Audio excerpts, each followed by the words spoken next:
Good evening everyone, this is Simran on behalf of team achieve CAPF और ये है आपका 5th लेक्चर इस पूरे इनिशिएटिव का, जिसमें हम इंडिविजुअल टॉपिक्स को डिस्कस कर रहे हैं। इसी के साथ साथ हम ब्रेनस्टॉर्मिंग कर रहे हैं, रिवीजन कर रहे हैं। मैंने आपको इससे पहले भी बताया था कि इसमें आपको पूरा टॉपिक नहीं पढ़ाया जाएगा, जो आपने पढ़ा है उसे क्विकली रिवाइज करवाया जाएगा। इससे पिछले वाली वीडियोस में हमने विमेन इन एंटरप्रेन्योरशिप था आपका, फिर ड्रोन्स वाला टॉपिक था आइज इन द स्काई, उसके बाद फिर एक और टॉपिक था आपका जिसमें मैंने इंटीग्रेटेड कोस्टल सर्विलेंस सिस्टम और मैरीटाइम सिक्योरिटी, आर्टिफिशियल इंटेलिजेंस को डिस्कस किया था। और जो 4th लेक्चर था आपका वो था आपका उससे रिलेटेड, और जो 4th लेक्चर था आपका वो था द मिसिंग ग्लोबल लीडरशिप। ठीक है, तो इसी के साथ हम 4 लेक्चर कंप्लीट कर चुके हैं। और जो इससे पिछले वाले 2 लेक्चर्स हैं उन दोनों लेक्चर्स में मैंने आपको इंटीग्रेटेड टॉपिक्स करवाए, यानी कि दो टॉपिक्स इंटीग्रेट करके, जो 2 कनेक्टेड टॉपिक्स हैं वो। तो जो हमारी आज की वीडियो है इसमें हम करने वाले हैं report discuss, 2 report. Now see, ये जो दोनों रिपोर्ट हैं आपकी, ये है तो अलग अलग टॉपिक पे। एक है आपका ऑपरेशन सिंदूर, एक है ऑपरेशन सिंदूर, बट मैं इसे एक साथ आपको इसलिए करवा रही हूँ क्योंकि ये रिपोर्ट में जो ऑपरेशन वाली रिपोर्ट होती है इसका एक फॉर्मेट होता है। मान लीजिए करंट अफेयर्स में फ्लड से रिलेटेड कुछ आता है, अर्थक्वेक से रिलेटेड कुछ आता है, तो उसका फॉर्मेट जो होता है वो एक होता है। ठीक है, इसी के साथ साथ आपकी कुछ स्टैटिक टॉपिक पे भी आ जाती है, जैसे कि वुमेन इन स्पोर्ट्स वाला आ गया था, उसका जो फॉर्मेट होता है वो अलग होता है। Format not in the sense कि आप पहले डेट लिखेंगे या एड्रेस लिखेंगे, वो वाला फॉर्मेट नहीं, जो आप स्ट्रक्चर करते हैं वो वाली चीज़। ठीक है, तो मैंने आपको बताया था कि जो पहला टॉपिक होगा उसे हम सिर्फ ब्रेनस्टॉर्म करेंगे, और जो दूसरा टॉपिक होगा उसके ऊपर मैं आपको पूरा हैंड रिटन रिपोर्ट लिख के दिखाऊंगी। सबसे पहली चीज़ ये होती है कि रिपोर्ट का फॉर्मेट आपको पता होगा, इससे पिछले वाली वीडियोस में आपने देखा होगा इसी चैनल की, है ना। और इस पूरी PDF की जो इस पूरी वीडियो की जो PDF है आपको, वो अचीव CAPF के टेलीग्राम चैनल पे आराम से अवेल हो जाएगी, आप वहाँ से एक्सेस कर सकते हैं। ठीक है, अब एक चीज़ देखना यहाँ पे कि जो आपका रिपोर्ट है उसमें हम इस टाइप की रिपोर्ट में कोई भी चीज़ मिस आउट ना कर दें। जब भी कभी हम किसी एक पर्टिकुलर ऑपरेशन के रिगार्डिंग हम जब रिपोर्ट लिखते हैं तो उस ड्यूरेशन में हमें कोई भी चीज़ मिस आउट नहीं होनी चाहिए हमारी। ठीक है, तो उस चीज़ का आप थोड़ा ध्यान रखेंगे। अब उस चीज़ को मिस आउट कैसे नहीं करेंगे, उसके लिए मैंने एक स्ट्रक्चर बनाया है। ये स्ट्रक्चर आपका कहता है कि सबसे पहले तो आप ये देखें व्हेन, मैं यहाँ पे रिपोर्ट की बॉडी की बात कर रही हूँ। When, where, by whom, with या against whom, why, procedure, outcome and positive ending.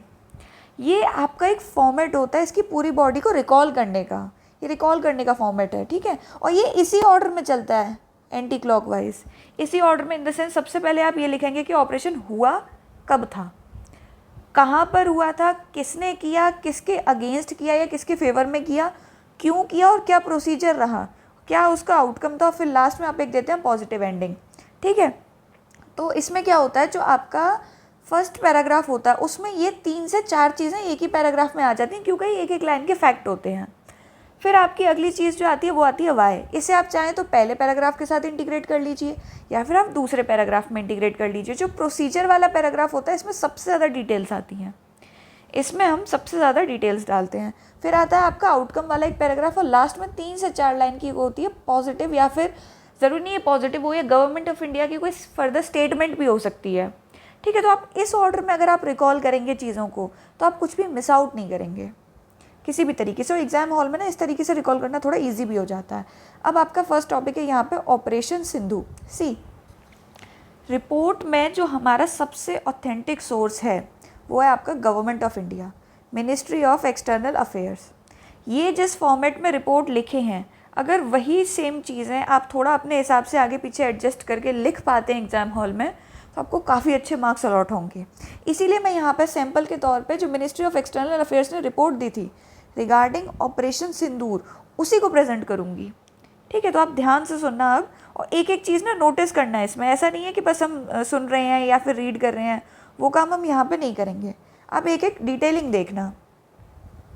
In view of the recent developments in West Asia, the government of India launched Operation Sindoor on 18 June to evacuate Indian nationals from conflict zones in Iran and Israel। Newspaper में ना काफ़ी highlight था कि Iran में हुआ है, but ये Israel में भी हुआ है। ठीक है, तो इस चीज़ का ध्यान रखना। पहली चीज़ इन्होंने क्या मेंशन करी, कब हुआ। ठीक है, इसी के साथ साथ अब आपका अगला आ जाएगा कि ये कहाँ पे हुआ है। जैसे यहाँ पे था ना ये व्हेन, अब अगला है वेयर एंड बाय हुम। ये पूरा यहाँ पे मिक्स चलता है। ठीक है, a total of 4,415 Indian nationals, 3,597 from Iran and 818 from Israel have been evacuated so far using 19 special evacuation flights including 3 IAF C-17 aircraft. कोई बात नहीं, अगर आपको एयरक्राफ्ट का नाम याद नहीं रहता इसमें कोई बहुत बड़ा इशू नहीं है। और इसी के साथ साथ OCI कार्ड होल्डर्स, ये नेपाली नेशनल्स, ठीक है, ये आपको याद नहीं रहता, इसमें कोई इशू नहीं है। Of an Indian national were also evacuated from Iran. मतलब इससे एक चीज़ ये शो होती है कि इंडिया ने सिर्फ इंडियंस को इवैक्यूएट नहीं किया है, अगल बगल की जो आपकी नेबरिंग कंट्रीज़ हैं, ये इंडिया की एक सॉफ्ट डिप्लोमेसी या फिर एक कहते हैं ना विश्व गुरु जो इंडिया को बनना है, उस चीज़ में एक प्रोएक्टिव स्टेप है, ये उस चीज़ को रिप्रेजेंट करता है। इसमें total 1500 women and 500 children were there. इन्होंने क्या किया, डिटेलिंग जो है वो सेकंड पैराग्राफ में डाल दी है, क्योंकि ये प्रॉपर रिपोर्ट नहीं है, ये गवर्नमेंट ने जो है प्रेस ब्यूरो में कुछ पॉइंट्स बताया। आप इस तरीके से पॉइंट्स के फॉर्मेट में नहीं लिखते हैं, यहाँ से मैं आपको कंटेंट दिखा रही हूँ। आप जब रिपोर्ट में लिखेंगे तो आप व्हेन के बाद वेयर ही लिखेंगे, आपको इसी फॉर्मेट में रिकॉल करना है। On 17 to 18 June Indian missions in Tehran, Yerevan, Ashgabat coordinated the evacuation of Indian nationals from Iran through land border crossings to Armenia and Turkmenistan. ये अर्मेनिया से हुआ था और तुर्कमेनिस्तान से हुआ था। Special evacuation flights commenced on 18 June and facilitated the return of Indian nationals to New Delhi. ठीक है, इतना ये डिटेल में जाने की ज़रूरत नहीं है, बस ये जगह के नाम याद रखना है। स्पेशली ये दो कंट्रीज़, तुर्कमेनिस्तान अर्मेनिया की हेल्प ली थी। डायरेक्ट ईरान का जो एयर स्पेस था वो बंद था, तो उज़्बेकिस्तान की कैपिटल से भी हम लोग घुसे थे। तेहरान तो मतलब वहाँ पे है ही, वहाँ पे तो इंडियन एम्बेसी है ही। Majority of the evacuation were carried out through Mashhad, इसके लिए Mashhad after Iran opened its airspace for evacuation flights under Operation Sindhu on 20 June on our request. We thank the government of Iran for this gesture. A total of 3,597 Indian nationals including students. आप ये सारी details याद रखेंगे, कौन कौन था, students थे, workers थे, प्रोफेशनल्स थे, पिलग्रिम्स थे, इवन फिशरमैन भी थे, जो कि इंडिया के अलग अलग कॉर्नर से बिलोंग कर रहे थे। उन्हें वहाँ से लाया गया। कब से कब तक, 18 से 26 जून तक ये चला था। ये तो हो गया आपका ईरान वाला सेक्शन। अब आएगा आपका Israel leg of operation Sindhu. Commenced on 23 जून से शुरू हुआ था। ठीक है, इंडियन मिशन इन तेल अवीव, रामल्ला, अमाम, कायरो। ठीक है, आपको इतने नाम याद नहीं रहते, कोई बात नहीं, तेल अवीव याद रख लेना, कायरो याद रख लेना, 2-4 नाम याद रख लेना। ठीक है, facilitated the movement of Indian nationals across land borders to Jordan and Egypt. इसमें 110 स्टूडेंट्स भी थे। Of 818 Indian nationals were evacuated including students, workers and professionals. ठीक है, तो ये है आपका, यहाँ से हो गया इजराइल वाला लेग कंप्लीट। अगला देखो, इन view of the reopening of the air space evacuation operations were holded on 25 जून। यानी कि अभी ये कंप्लीट नहीं हुआ है, अभी ये रुका हुआ है, अभी तो क्या है ना, एयर स्पेस ओपन नहीं है। Further actions will be taken based on the evolving situation in West Asia. अब आ जाती है आपकी एक एंडिंग। काफ़ी बार हमें ये कन्फ्यूजन रहता है, काफ़ी बार बच्चे क्या गलती कर देते हैं, रिपोर्ट में लास्ट में जो कंक्लूजन, मतलब कंक्लूजन नहीं कहते, रिपोर्ट में कंक्लूजन नहीं होता, जो एंडिंग पैराग्राफ होता है, अपना व्यू लिख देते हैं। तो वो अपना व्यू आप कैसे अवॉइड करें और किस तरीके से गवर्नमेंट का व्यू लिखें जो कि एक पॉजिटिव एंडिंग भी हो या फिर गवर्नमेंट की कोई स्टेटमेंट हो। ठीक है, देखना, the government of India is deeply committed to the safety and wellbeing of its citizens abroad under PM Narendra Modi. ये नाम आप मेंशन नहीं भी करेंगे तो भी ठीक है, मत ही करना please. Under the leadership of prime minister या फिर प्राइम मिनिस्टर्स गाइडेंस, इस तरीके से लिखना ज़्यादा सही होता है। Operation Sindhu is another demonstration of this commitment. We thank the governments of Iran, Israel, Jordan, Egypt, Armenia and Turkmenistan for their support during Operation Sindoor. Indian missions will stay engaged in host governments and the Indian community in Iran, Israel and wider West Asian region. देखो कितना positive तरीके से and किया है ये new Delhi, इस तरीके से। ये आप रिपोर्ट में ऊपर लिखते हैं, लास्ट में नहीं लिखते, लास्ट में आप डालेंगे यहाँ पे। तो अगली रिपोर्ट, अब ये रिपोर्ट यहीं पे एंड हो जाती है। इससे अगली रिपोर्ट जो है आपकी वो है ऑपरेशन सिंदूर पे। ठीक है, तो अगली वाली को हम देखते हैं फटाफट से। मैंने बताया था हम ब्रेनस्टॉर्म करेंगे, तो ब्रेनस्टॉर्मिंग में हम सबसे पहले क्या सोचेंगे, व्हेन, कब हुआ था, 7 मई 2025 सुबह के 3 बजे अचानक से मोदी जी ने उनका दिन कर दिया पाकिस्तान वालों का। अगला आ गया आपका वेयर, 9 साइट्स। देखो ये 9 साइट्स, हो सके तो प्लीज़ इन 9 साइट्स को ना याद करना और थोड़ा सा ना अपनी रिपोर्ट में इन्हें मेंशन भी करना है आपने स्टार्टिंग में ही, ठीक है। तो ये 9 साइट्स थी आपकी, कुछ पाकिस्तान ऑक्यूपाइड कश्मीर में थी, कुछ पाकिस्तान के पंजाब में थी और कुछ पाकिस्तान में काफ़ी अंदर जाके भी थी, ठीक है। ये है मुरीद के, सॉरी बहवालपुर, मुरीद के तो ऊपर है। देखो शवाई नल्ला कैंप, सईदना बिलाल कैंप, गुलपुर, बरनाला, अब्बास कोटली, बहवालपुर, मुरीद के, सरजाल, महमून, जोया। ये 9 साइट्स थोड़ा सा याद रखने की कोशिश करना, ठीक है। तो ये आपके मतलब रिपोर्ट में एक अच्छा इफेक्ट डालती हैं और थोड़ी सी ना आपकी इन डेप्थ नॉलेज को भी दिखाती हैं, जो कि एग्जामिनर को दिखना चाहिए, सुपरफिशियल नहीं। और रिपोर्ट के केस में तो खास ही ध्यान रखना, कल को जब आप असिस्टेंट कमांडेंट बन जाते हैं या फिर आर्मी में आपका कुछ भी हो जाता है, तो जो सिक्योरिटी पर्सनल्स होते हैं उन्हें रिपोर्ट लिखनी होती है रिगार्डिंग ऑपरेशंस, तो उसमें कोई भी चीज़ मिस आउट नहीं होनी चाहिए, ठीक है। हर एक चीज़ जो है वो अनबायस्ड होनी चाहिए, आपके पर्सनल व्यूज़ नहीं। तो रिपोर्ट तो हमने अच्छे से सीखनी है एकदम। अगला आपका आएगा अगेंस्ट हुम, इट वॉज अगेंस्ट लश्कर ताइबा, जो उनके टेररिस्ट थे उनके अगेंस्ट। जैश ए मोहम्मद एक और था, हिजबुल मुजाहिदीन, उसका भी नाम इंक्लूड कर लेना आप, ठीक है। और किसने किया था, इंडियन आर्म्ड फोर्सेस ने, तीनों ने मिलके, उनका एक कोऑर्डिनेटेड एफर्ट था ये। Why, very simple, in retaliation of Pahalgam terror attack, जिसमें 26 से 27 लाइव्स चली गई थी। प्रोसीजर वाला नीचे मैं आपको रिपोर्ट में बताऊंगी, ये बहुत ही डिटेल्ड होता है।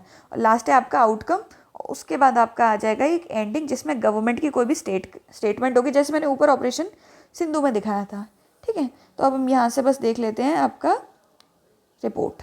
सी, सेंटर में आपने टॉपिक डालना है, ज़रूरी नहीं है एक सुंदर सा अच्छा सा बना के लिखो, जो बोला है उतना भी लिख दोगे तो भी चल जाएगा। फॉर्मेट, और ये यहाँ से शुरू करनी है, काफ़ी बार बच्चे ने इसको यहाँ से शुरू करते हैं, ठीक है। या तो यहाँ से शुरू करो जहाँ पे एंडिंग है, या फिर यहाँ से शुरू करो, यहाँ से नहीं करना, ध्यान रखना इन चीज़ों का थोड़ा थोड़ा, ठीक है। तो अब देखते चलो। Operation Sindoor was launched on 7 May 2025 सुबह के 3 बजे on 9 Pakistani terror sites maintained by Lashkar Taiba and Jaish e Mohammed in the form of madrasas and military training camps as per the military intelligence. आप नहीं बोल रहे, मिलिट्री इंटेलिजेंस बोल रही है। It was named as Sindoor to pay tribute to the widows of the victims who passed away in Pahalgam terror attack. ये था reason, Y को मैंने यहीं पे इंक्लूड कर दिया है इसी पैराग्राफ में। अब अगला देखना, as per the briefing given by foreign secretary colonel Sofia Qureshi and wing commander Vyomika Singh, it was executed by the coordinated effort of Indian Army, Navy and Air Force. Navy and Air Force, ये आपने coordinated effort यहाँ पे बता दिया। अब अगला देखना है यहाँ पे, एयरक्राफ्ट्स लाइक, अब ये यहाँ से आपकी डिटेलिंग शुरू होगी, वो जो प्रोसीजर वाला सेक्शन था ना उसमें डिटेलिंग आती है। अब देखना, एयरक्राफ्ट्स लाइक राफेल यूज़ हुआ था, मिग 29 भी यूज़ हुआ था, ठीक है। बहुत सारे थे तो हम सबका नाम मतलब एडजस्ट कर पाना थोड़ा प्रैक्टिकली पॉसिबल नहीं हो पाता है।